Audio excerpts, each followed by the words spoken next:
안녕하세요. 물박사입니다. 최근 영상 몇 편을 통하여서 탄수화물과 관련되는 대표적인 질병인 고혈당 그리고 당뇨에 대해서 자세히 설명하였습니다. 고혈당과 당뇨를 앓고 있는 사람이라면 이 영상을 꼭 시청하기 바랍니다. 고혈당이나 당뇨를 앓고 있거나 이들 병에 관심이 많은 사람이라면 잘 알고 있는 호르몬이 하나 있을 것입니다. 그것은 바로 인슐린입니다. 인슐린의 기능은 혈당을 떨어뜨리는 것입니다. 의학계에서는 고혈당과 당뇨는 혈액 중에 포도당이 지나치게 많은 병이라고 알립니다. 그리고 혈당을 떨어뜨리기 위해서 노력을 하게 됩니다. 그러므로 혈당을 떨어뜨리는 인슐린에 대해서도 매우 많은 관심을 갖게 될 것입니다. 그에 따라서 인슐린에 대한 정보는 대중에게도 널리 알려졌고 인슐린의 기능을 모르는 사람들은 거의 없을 정도입니다. 그렇다면 인슐린은 어떤 생리적 기전을 통하여서 혈당을 낮추게 되는지에 대해서 알아보도록 하겠습니다. 첫 번째로 인슐린은 대부분의 세포 내로 포도당의 이동을 증가시키게 됩니다. 즉, 세포의 포도당 흡수를 촉진하는 것이죠. 세포 내로 포도당이 이동하게 되면 혈액 중에 있는 포도당의 농도는 당연히 낮아질 것입니다. 그리고 세포는 생존에 필요한 포도당을 공급받았으므로 굳이 혈액의 포도당 농도를 높이지 않도록 신호를 보내게 됩니다. 이렇게 인슐린은 포도당 농도를 낮추는 것입니다. 그렇지만 의학계에서는 이러한 포도당의 이동에 있어서 중요한 사실 하나를 놓치고 있습니다. 그것은 바로 뇌세포에 대한 포도당 이동에는 인슐린이 전혀 관여하지 않는다는 사실입니다. 이것은 포도당 이동에 있어서 매우 중요합니다. 포도당의 소비는 대부분 뇌에서 이루어집니다. 만약 뇌에 대한 포도당 이동이 감소하거나 포도당 이동이 잘 되더라도 아주 많은 포도당을 소비하게 되는 경우 인슐린이 분비되었을 때는 포도당을 낮추기 때문에 뇌의 생존에는 매우 불리해집니다. 이러한 사실을 잘 알고 있는 인체는 뇌에 대한 포도당 소비가 증가할 경우 인슐린의 분비를 감소하도록 조치를 취하게 될 것입니다. 또는 인슐린 분비가 충분히 되더라도 혈당을 최대한 높여서 자신에게 더 많은 포도당 공급을 하도록 지령을 내리게 됩니다. 아무래도 혈당이 상승하는 이유가 되겠죠. 이것은 생존에 매우 중요합니다. 뇌는 잠시라도 당 공급이 차단되게 되면 생명을 잃을 수 있기 때문입니다. 이 사실을 관가하고 포도당 조절에 있어서 인슐린을 강조하다 보면 결국 고혈당과 당뇨를 극복할 수 없게 될 것입니다. 두 번째로 인슐린은 간과 골격근의 포도당 이동을 증가시키고 그 포도당을 글리코겐으로 전환하도록 촉진하는 역할을 합니다. 즉, 혈액 중에 존재하는 여분의 포도당을 간과 근육에 저장하여 필요할 때 사용할 수 있도록 조치를 취하는 것이죠. 그러한 과정으로 혈당이 낮아지게 됩니다. 반대로 인슐린은 간과 근육에서 글리코겐 분해를 억제하는 역할을 합니다. 간과 근육에 있는 글리코겐의 분해가 억제하게 되면 혈액 중으로 포도당의 방출이 감소하게 됩니다. 당연히 혈당이 낮아지는 효과를 보게 되겠죠. 다음 네 번째, 아미노산이 포도당으로 전환되는 것을 억제하게 됩니다. 인체는 포도당이 부족해질 때 혈액 중에 있는 아미노산을 간으로 보내 포도당으로 전환시킬 수 있습니다. 그것을 포도당 신생이라고 합니다.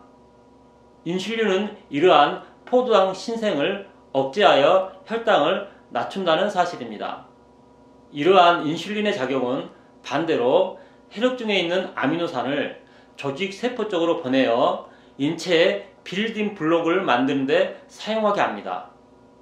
그리고 근육에 있는 단백질이 아미노산으로 전환되지 못하도록 조치를 취하게 될 것입니다. 이런 과정 중 혈당이 낮아집니다.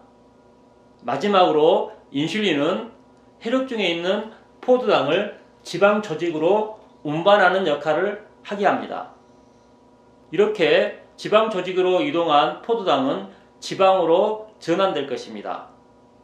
또한 인슐린은 포도당이 중성지방으로 합성되는 것을 촉진합니다. 중성지방은 그리세롤 한 분자에 3개의 지방산이 결합되어 있는 지방입니다. 인슐린은 포도당을 그리세롤과 지방산의 전구체로 사용할 수 있도록 돕는 역할을 하는 것입니다. 인슐린의 지방에 대한 작용은 반대로 지방 조직에서 포도당으로 분해되는 것을 억제하고 지방이 지방산으로 분해하는 것도 억제하여서 혈당을 낮추는 역할을 하게 될 것입니다. 이러한 인슐린의 생리적 작용을 종합해보면 인체가 영양 소비를 줄이는 환경에서 영양분을 잘 저축하여서 미래에 대비하는 것이라고 볼 수가 있습니다. 이러한 사실을 반대로 적용하여 인체의 영양 소비가 크게 증가하는 경우 인슐린의 분비는 그렇게 중요하지 않게 됩니다.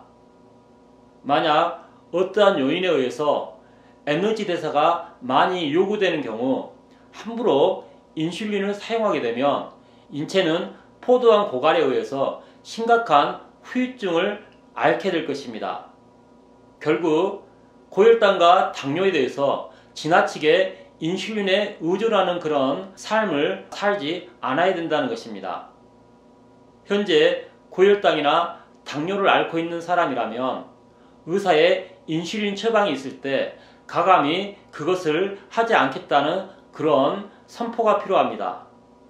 하지만 무턱대고 치료를 거부하는 것도 옳지 않습니다. 고혈당과 당뇨가 생기는 정확한 원인을 알고 그것을 제거하면서 인슐린에 의존하지 않아야 되는 것입니다.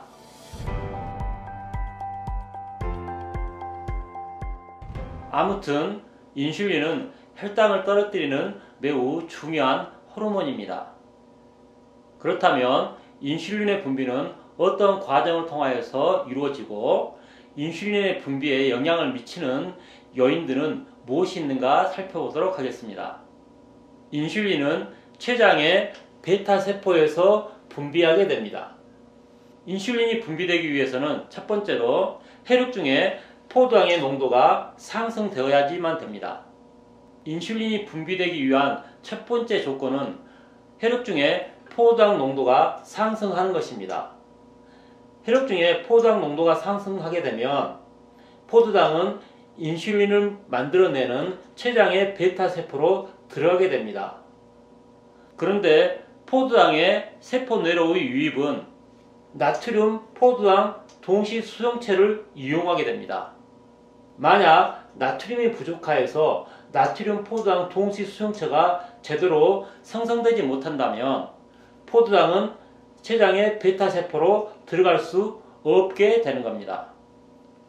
베타세포로 들어온 포도당은 포도당 6인산으로 인산화가 되어야지만 됩니다. 이러한 인산화 과정에서 중요하게 필요한 것이 효소와 마그네슘입니다. 효소의 원료는 단백질입니다. 그리고 단백질의 소화 흡수, 이동에 있어서 소금은 매우 중요합니다. 만약 단백질 섭취가 부족하거나 소금 섭취를 적게 한다면 포도당의 인산화 과정이 방해를 받게 될 것입니다. 인산화 과정에 필요한 마그네슘의 주요 공급원도 소금입니다. 특히 우리나라와 같이 천일염을 먹는다면 마그네슘을 충분히 공급할 수 있게 됩니다. 소금 섭취 줄이기는 마그네슘 공급도 부족하게 하여서 포도당의 대사 과정을 방해하게 될 것입니다. 이렇게 인산화된 포도당은 산화되어서 에너지를 포함하고 있는 ATP라는 물질로 전환되게 됩니다. 산화 과정에서 필요한 것은 산소입니다. 산소의 공급에 있어서도 소금은 매우 중요합니다. 호흡을 통하여서 체내에 유입된 산소는 적혈구에 의해서 운반되게 되는데, 이 적혈구는 결국 혈액의 흐름에 따라 이동하게 됩니다. 이 혈액의 흐름은 물을 통하여서 만들어집니다. 그리고 이 물은 나트륨에 의해서 조절받게 됩니다. 그러므로 소금 섭취를 부족하게 한다면 포도당의 산화도 제대로 될 수 없다는 사실이죠. 포도당이 산화되어서 생성된 ATP는 ATP 민감성 칼륨 통로를 닫게 됩니다. 그 결과 세포 내에 칼륨 농도가 증가되게 됩니다. 칼륨은 양전자를 갖고 있기 때문에 세포 내에 칼륨이 증가되면 전압도 상승하게 됩니다. 즉, 탈분국이 일어나는 것이죠. 이러한 탈분국은 전압 개폐성 칼슘 통로를 열어주게 됩니다. 그 결과 세포 밖에 있는 칼슘이 세포 내로 이동을 하게 되고, 이 칼슘에 의해서 베타세포에 있는 인슐린낭이 세포 외로 빠져나가게 됩니다. 그렇게 인슐린은 세포 밖을 나와 혈액을 타고 필요한 조직으로 이동을 하게 됩니다. 이상으로 인슐린의 분비 과정에 대해서 자세히 설명했습니다. 인슐린 분비에 중요하게 영향을 미치는 것은 포도당의 농도, 그리고 소금, 단백질임을 우리가 알 수가 있습니다. 인슐린 분비를 원활하게 하기 위해서는 충분한 탄수화물 섭취가 필요하고 고기도 잘 먹어야 됩니다. 그리고 생명의 근원이 되는 물을 관리하고 모든 신체 반응에 영향을 미치는 소금을 충분히 섭취해야 될 것입니다. 이러한 것들을 배제하면서 인슐린 분비를 원한다는 것은 우물가에서 숭늉 찾는 것과 다르지 않는 것입니다.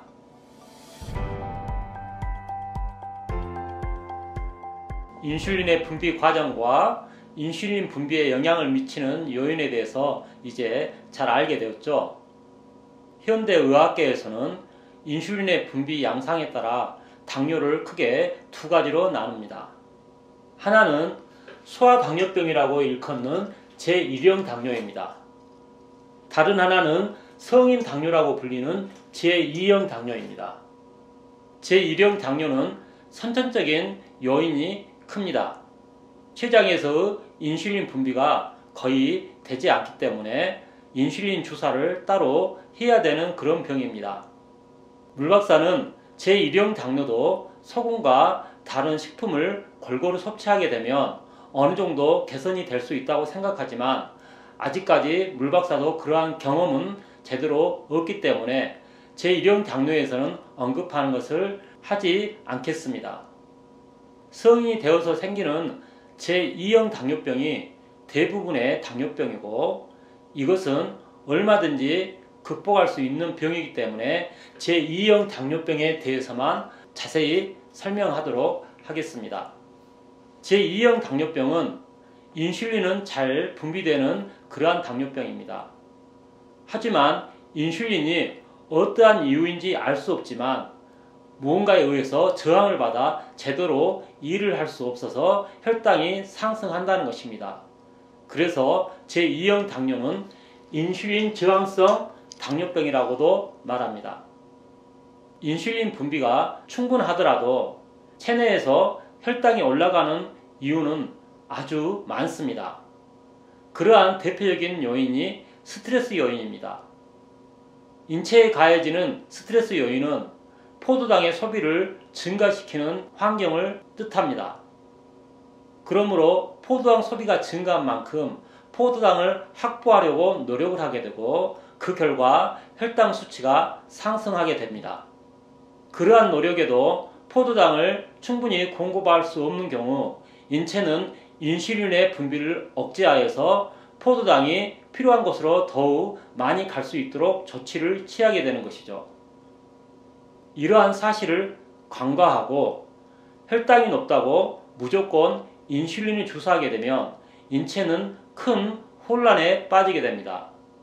사실 스트레스 요인이 가해지게 되면 인체는 인슐린의 분비를 억제하도록 지령하고 반대로 혈당을 상승시키는 글루카곤, 에피네프린, 코티솔과 같은 호르몬의 분비를 증가시킵니다.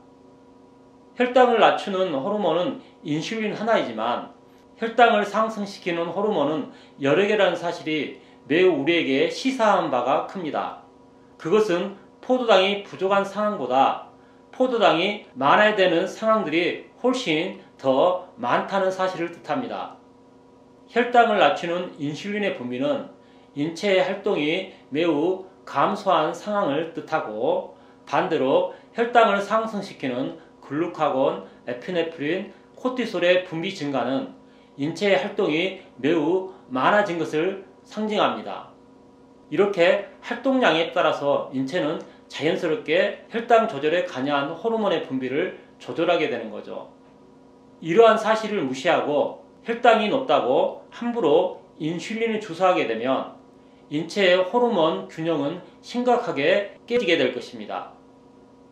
이렇게 호르몬 균형이 깨진 기간이 길어질수록 혈당 조절은 더욱 힘들어집니다.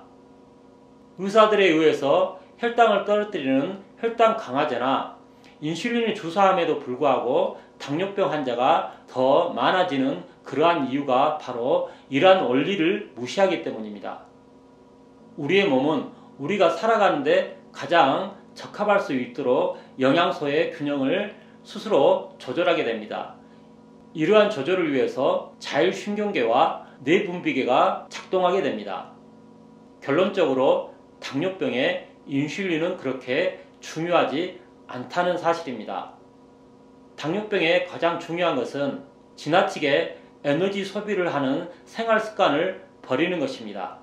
그리고 소화기관이 무리하지 않는 한도 내에서 탄수화물과 단백질, 지방을 충분히 섭취하는 것입니다. 그리고 생명의 근원이 되는 물을 조절하는 소금을 잘 먹는 것입니다. 이것을 실천하는 것은 간단합니다. 소화가 잘 되는 곡물인 흰 쌀이나 흰 밀을 먹고 단백질과 지방의 좋은 공급원이 되는 고기를 충분히 먹고 또한 음식에 간을 충분히 하면 영양소들은 자연스럽게 우리 몸에 공급되게 될 것입니다. 몸에 균형 있게 공급되는 영양분은 당뇨뿐만 아니라 모든 병을 이길 수 있는 원동력이라는 사실입니다. 여러분들이 이러한 생리적인 원리를 제대로 알고 그것을 삶에 적용한다면 어떤 병도 우리는 이겨낼 수 있습니다. 이 영상을 시청하는 모든 분들이 당뇨병은 물론 다른 병으로부터도 자유로워지기를 간절히 바라면서 이 영상을 마칠까 합니다. 감사합니다.